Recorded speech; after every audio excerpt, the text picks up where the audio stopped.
जब का जमाल इस ड्रामे से गया है जी, रोना ही रोना रह गया था, इसके अलावा और कुछ भी नहीं था। लेकिन जी टेंशन नहीं लीजिए, अब रोना धुलना ख़त्म और अब कहानी में एक नया मोड़ और काफ़ी अच्छा ट्विस्ट आने वाला है।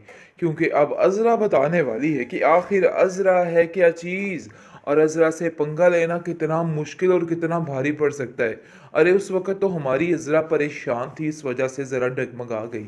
लेकिन है कोई जो सामने आए और इससे पंगा ले। और आप देखेंगे कि जिस तरीके से उसने इस लड़की यानी कि सायरा को फंसाया है और इसकी हकीकत सबके सामने लाई है, तो इसी तरह से अब बहुत जल्द हकीकत आने वाली है हर मामलात में सामने और सबको पता चलने वाला है कि आखिर अज़रा क्या है।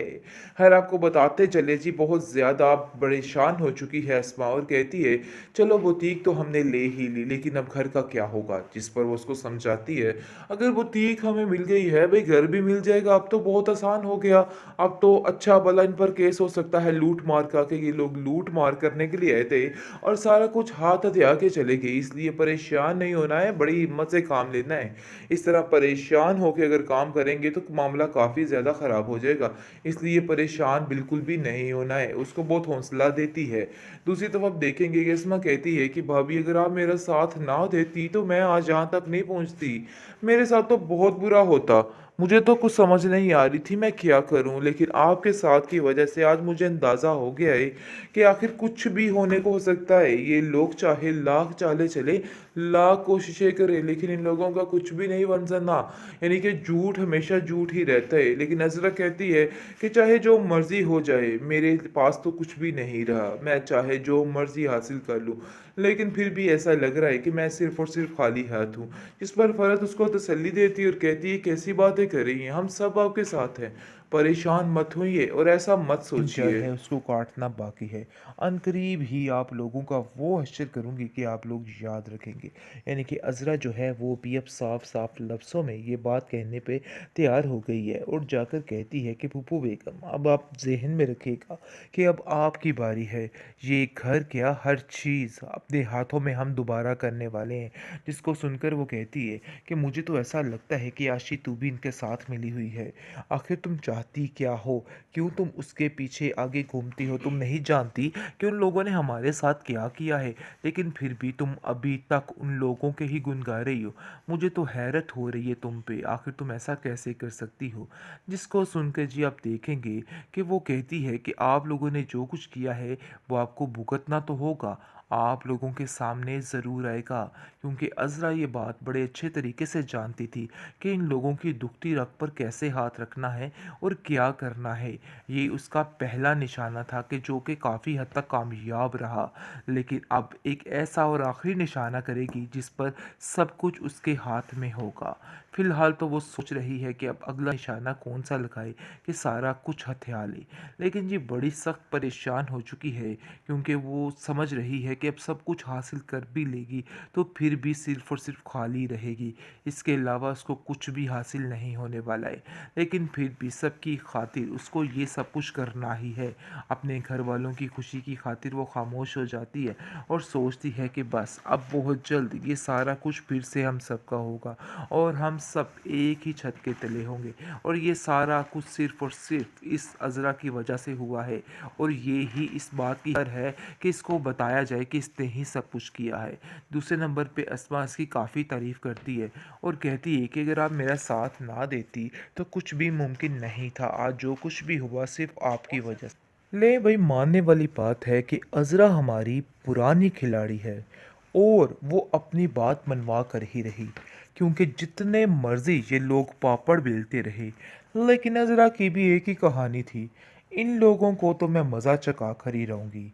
क्योंकि जमाल ने जो वादा उससे लिया था उसने पूरा कर दिखाया है और उसने बड़े तरीके के साथ इन लोगों का वो हश्र किया है कि ये लोग सारी ज़िंदगी याद रखेंगे।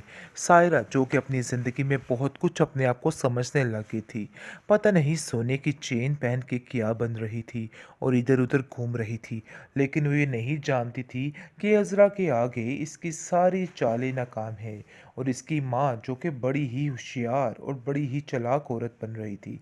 लेकिन ऐसा खेल खेला है अस्मा के साथ मिलकर अज़रा ने कि सारा कुछ दरे का दरा रह गया है।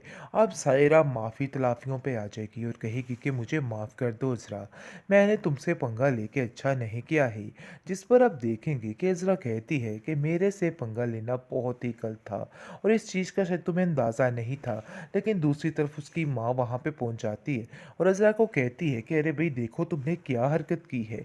मुझे सारी खबर है कि इन सब चीज़ों के पीछे आप लोगों का हाथ है और आप लोगों ने ही मेरी बेटी को फंसाया है। जिस पर अस्मा बड़े गुस्से से बोल पड़ती है और कहती है कि आप लोगों ने जो मेरे साथ किया था, लगता है कि आप ये बात भूल रहे हैं। पता नहीं आपको बार बार याद करवानी पड़ती है। जिस पर आप देखेंगे कि पुप्पो बेगम कहती है कि अरे भाई तुम लोगों ने जो कुछ किया है इसका बदला तो मैं ज़रूर चुकाऊंगी।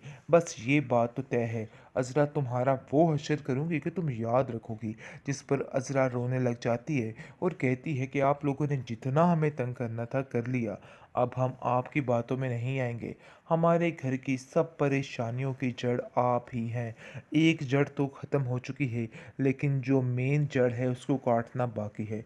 अनकरीब ही आप लोगों का वो हश्र करूंगी कि आप लोग याद रखेंगे।